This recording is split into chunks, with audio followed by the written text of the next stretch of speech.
Chinara wiped the sweat from her forehead as she arranged vegetables at the market stall. Her clothes were old, but clean. Her hands rough from work. Every coin she earned went to buying medicine for her sick mother. The sun burned above, but Chinara didn't complain. She was used to struggle. As she worked, she noticed him again. The blind man. He sat near the market gate, holding a wooden stick, dark glasses covering his eyes. His clothes were dusty. A small bowl sat beside him, empty as always. Children threw stones at him. "Go away, useless man!" they shouted, laughing. Chinara frowned. She walked over and shooed the children away. "Leave him alone," she said firmly. The blind man didn't speak. He simply lowered his head. Chinara sighed and reached into her basket. She placed a small piece of bread in his bowl. "It's not much," she whispered, "but it's better than nothing." For a moment the man stayed still. Then he nodded slowly. "Thank you," he said in a quiet voice. Chinara walked back to her stall. Behind her she heard people whispering. "Look at that foolish girl," one woman said. "She can't even feed herself, but she's feeding beggars." Another laughed. "Her mother is dying at home and she's wasting food on strangers." Chinara pretended not to hear, but their words stung. Still, every day, she brought a little food for the blind man. It felt right. One afternoon, her aunt, Auntie Rufai, arrived at the market. Her face was sharp, her eyes colder than usual. "Chinara," she barked, "why are you always near that beggar?" Chinara lowered her head. "He's hungry, Auntie." Auntie Rufai scoffed. "Hungry? Let him starve. You should be thinking about how to survive, not playing charity worker." "I can't ignore him," Chinara replied softly. Auntie Rufai grabbed Chinara's arm tightly. "You think kindness will save you? Your mother is dying, and you're busy feeding a blind fool." Chinara bit her lip to hold back tears. That night, at home, Chinara sat beside her mother's bed. The old woman coughed weakly, her skin pale and thin. "Mama," Chinara whispered, holding her hand. "I will find a way. I promise." Her mother smiled faintly. "You have a good heart, my child. Don't let this world change that." The next morning, Chinara searched her pouch. Only a few coins remained, not enough for medicine. When she reached the market, the blind man was there as always. But today something felt strange.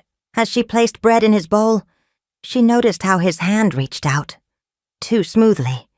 His fingers didn't search like a blind man's would. They landed perfectly on the bread. Chinara's eyes narrowed. She watched him carefully. But he just sat there, silent behind his dark glasses. "Are you really blind?" she asked before she could stop herself. The man tilted his head. A small smile touched his lips. "Does it matter?" Chinara blinked, confused. Before she could say more, Auntie Rufai's voice rang out behind her. "Chinara, come here." Chinara hurried over. Her aunt pulled her aside, lowering her voice. "I've arranged a marriage for you," she said. Chinara's heart dropped. "What? With who?" "Chief Bako," Auntie Rufai replied, smiling wickedly. "He's old but rich. He'll pay a good bride price." "No!" Chinara gasped. "I won't marry him." Her aunt's smile vanished. "You will do as I say. Do you want your mother to die? We need that money." Tears filled Chinara's eyes. "There must be another way." Auntie Rufai slapped her hard. "There is no other way. You're nothing but a burden. At least now you'll be useful." Chinara ran from the market, her heart pounding. That evening she sat by the river, crying silently. She felt trapped, alone. Suddenly she heard footsteps. The blind man stood nearby, leaning on his stick. "How did you find me?" she asked, wiping her tears. "I may not see with my eyes," he said softly, "but I hear more than people think." Chinara looked away. "You shouldn't be here." The man sat beside her. For a while they said nothing. Then he spoke. "Sometimes those closest to us hold the sharpest knives." Chinara stared at him. His words cut deep, as if he knew exactly what she was facing. "Who are you?" she whispered. He smiled faintly. "Just a man watching the world." The next day, Chinara returned home to find her mother worse. She rushed to get medicine, but when she checked her hidden coins, they were gone. Auntie Rufai stood at the door, arms crossed. "Looking for something," she sneered. "I took it. You'll need to accept Chief Bako's proposal now." Chinara's knees buckled. You killed her." Her aunt shrugged. "Life is cruel, girl. Learn it." That night, her mother passed away in Chinara's arms. The funeral was small. No one cared. Auntie Rufai didn't even shed a tear. When it was over, Chinara looked for the blind man at the market. But he was gone. No one had seen him leave. No trace remained. Chinara felt more alone than ever. But, deep in her heart, a strange feeling grew. The blind man wasn't who he claimed to be. And something told her she hadn't seen the last of him. Chinara sat quietly in the corner of the room, staring at the floor. Auntie Rufai paced back and forth, her arms crossed tightly. "I said, Chief Bako is coming tomorrow." Auntie Rufai repeated, her voice sharp like a knife. "You will wear the dress I give you. You will smile, and you will agree." Chinara's lips trembled, but her voice was steady. "I won't sell my dignity, even if we starve." Auntie Rufai stopped and turned slowly, her eyes burning with anger. "Dignity?" she spat. "What has dignity given you? Nothing but hunger and shame." Chinara stood up, her fists clenched. "I'd rather suffer than marry a man old enough to be my grandfather." Without a glance, Auntie Rufai tossed the rusty key into her wrapper. "This house belongs to me now," she said coldly. "And you? You'll sleep where I tell you until Chief Bako pays your price." Chinara didn't argue. What was left to fight for? Her mother was gone. Her home, sold before her tears, could dry. And now, Auntie Rufai paraded her through the village like property waiting to be claimed. By midday, the whispers had started. "She's being sold to that old chief. Her aunt is clever, turning death into profit." Chinara kept her head low as laughter followed her. But Auntie Rufai made sure everyone saw her shame. "Better a rich man's wife than a hungry girl with pride," Auntie Rufai announced loudly at the market, waving her hand as if she were doing Chinara a favor. Every word was a dagger, but Chinara swallowed them all. She had no choice. That evening, Auntie Rufai threw a torn wrapper at her feet. "Get ready.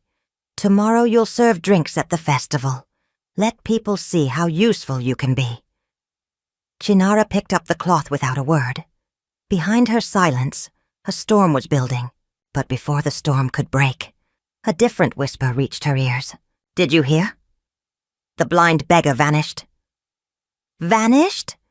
I heard he was never blind at all." Chinara froze. Her heart pounded. They were talking about him. Fola. The man who disappeared the night her world collapsed. The man who, wasn't who he claimed to be. Chinara's fingers tightened around the wrapper. The village could laugh. Auntie Rufai could humiliate her. But deep inside, Chinara knew this story wasn't over. The festival came faster than Chinara expected. By sunrise, Auntie Rufai was already barking orders. "Tie that wrapper properly. You may be a servant, but at least look decent. Chinara wrapped the faded cloth around herself, her fingers moving slowly. Each knot felt like another chain tightening around her dignity. As drums echoed through the village, rich guests arrived. Dressed in bright fabrics, gold glinting under the sun, the poor lined up to serve, heads bowed low. Chinara carried a tray of drinks, weaving through the crowd. Every step reminded her of how far she'd fallen. "Faster, girl!" a woman snapped, clicking her tongue as Chinara passed by. She ignored it.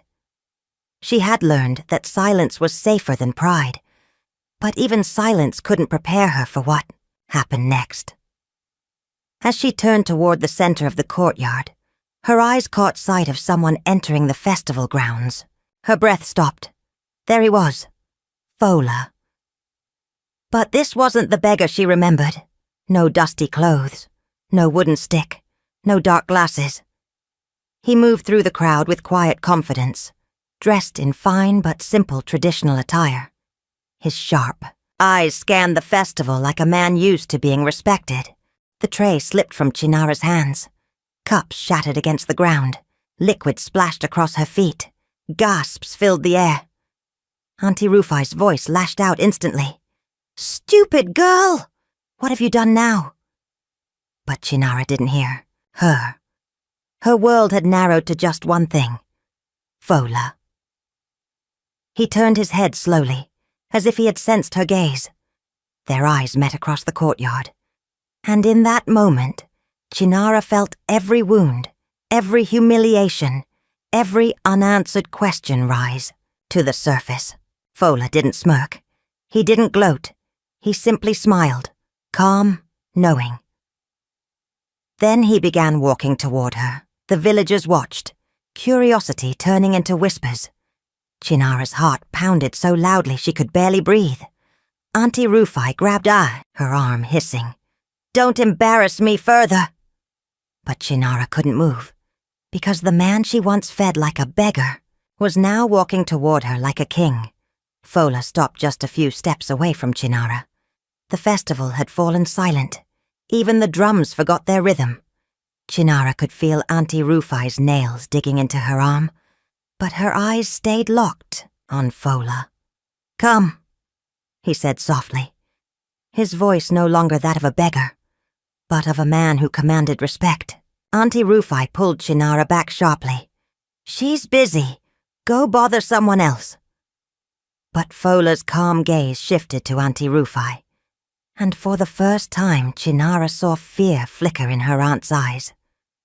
"I wasn't asking," Fola replied, his voice still gentle but carrying the weight of someone used to being obeyed. Without thinking, Chinara stepped forward. Her legs trembled, but something stronger than fear pushed her on.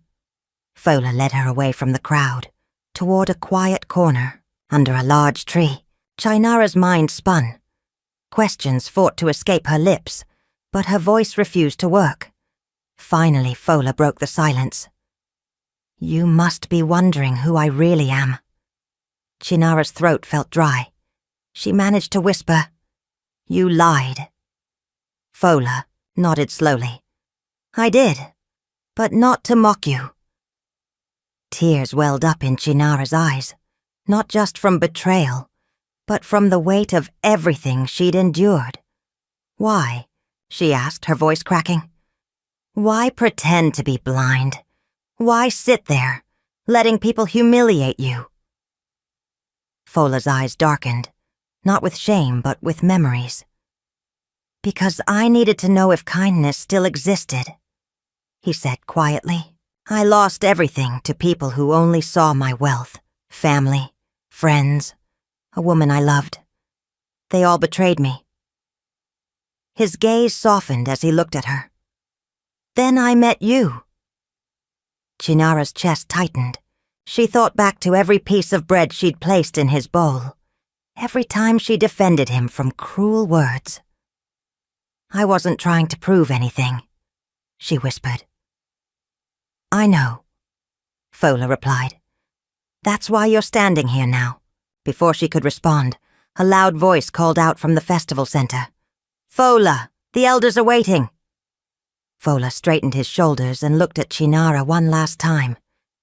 Stay close. You'll want to hear this. And with that, he walked back toward the crowd, leaving Chinara frozen in place, her heart racing with fear. And something else. Hope. By the time Fola reached the center of the festival, the entire village had gathered. Elders sat upright, adjusting their robes. The rich guests whispered, trying to piece together who this powerful stranger really was. Chinara stood at the edge of the crowd, her hands shaking, heart pounding in her chest. Fola raised his hand. Silence. Even the wind seemed to pause, waiting for his words. You all saw me, Fola began, his voice clear and steady. Sitting at the market gate, blind, dusty, weak. Uneasy murmurs rippled through the crowd. Faces turned pale as people began to recognize him. Some of you threw stones, Fola continued, his eyes scanning the villagers. Some laughed. Most of you looked away. Auntie Rufai shifted uncomfortably, her lips pressed into a thin line. Fola's gaze found Chinara in the crowd. But one person didn't. Heads turned toward her. Chinara felt the weight of every stare, but this time she didn't lower her head.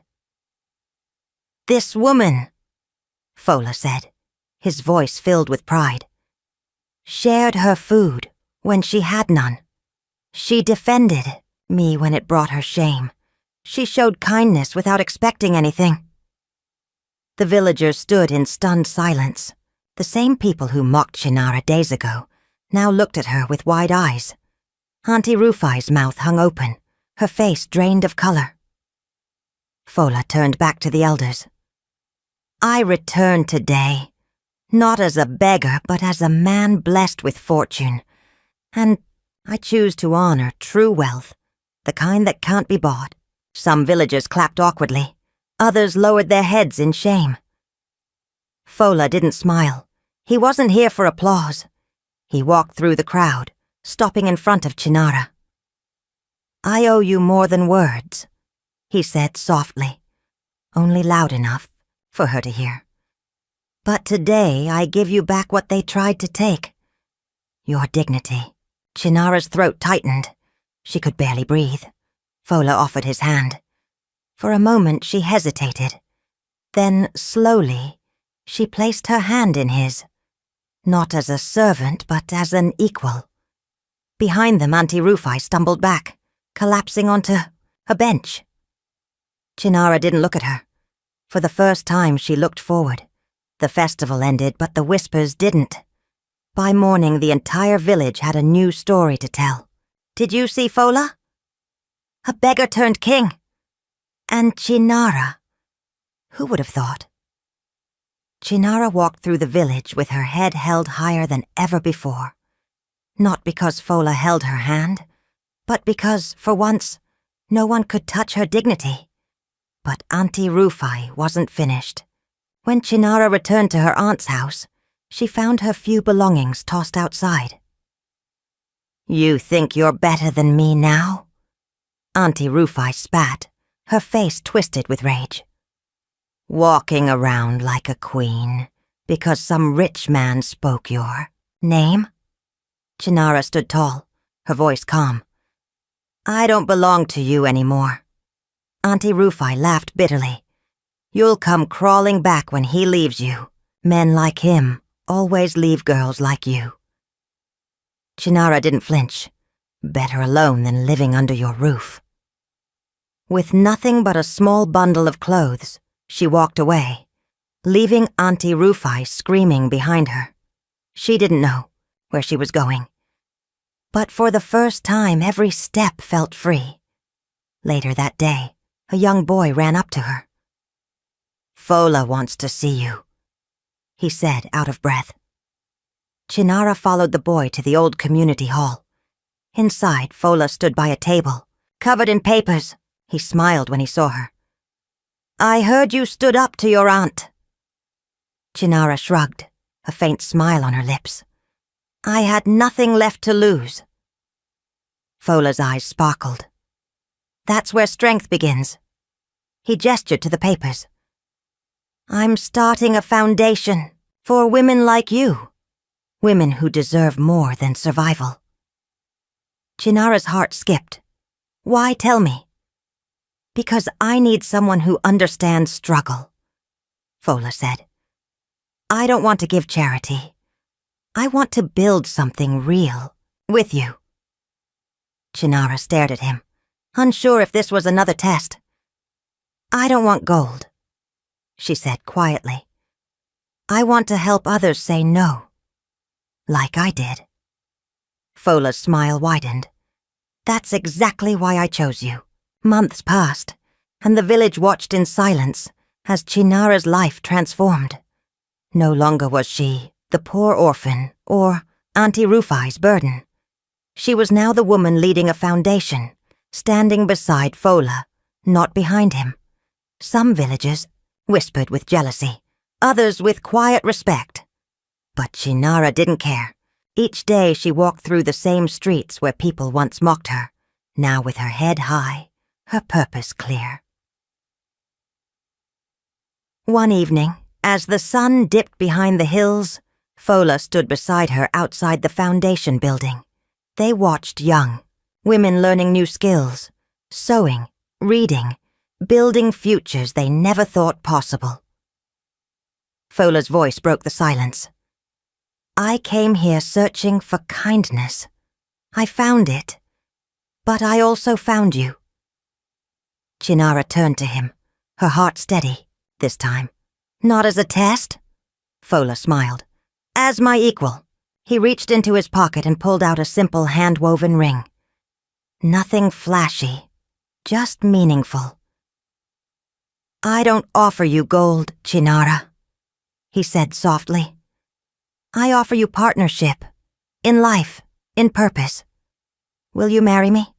Chinara felt tears sting her eyes, but this time they weren't from pain. She smiled, calm and confident. Yes, not because I need saving, but because I choose you. Weeks later, under the shade of the village's oldest tree, Chinara and Fola were married. The same villagers who once laughed at Chinara now watched with admiration, witnessing a union built on truth, respect, and shared strength. As they stood before the elders, Fola took Chinara's hand. After the blessings, Chinara leaned in with a playful smile. You pretended to be blind, but now I see clearly. Fola laughed softly, his eyes full of love.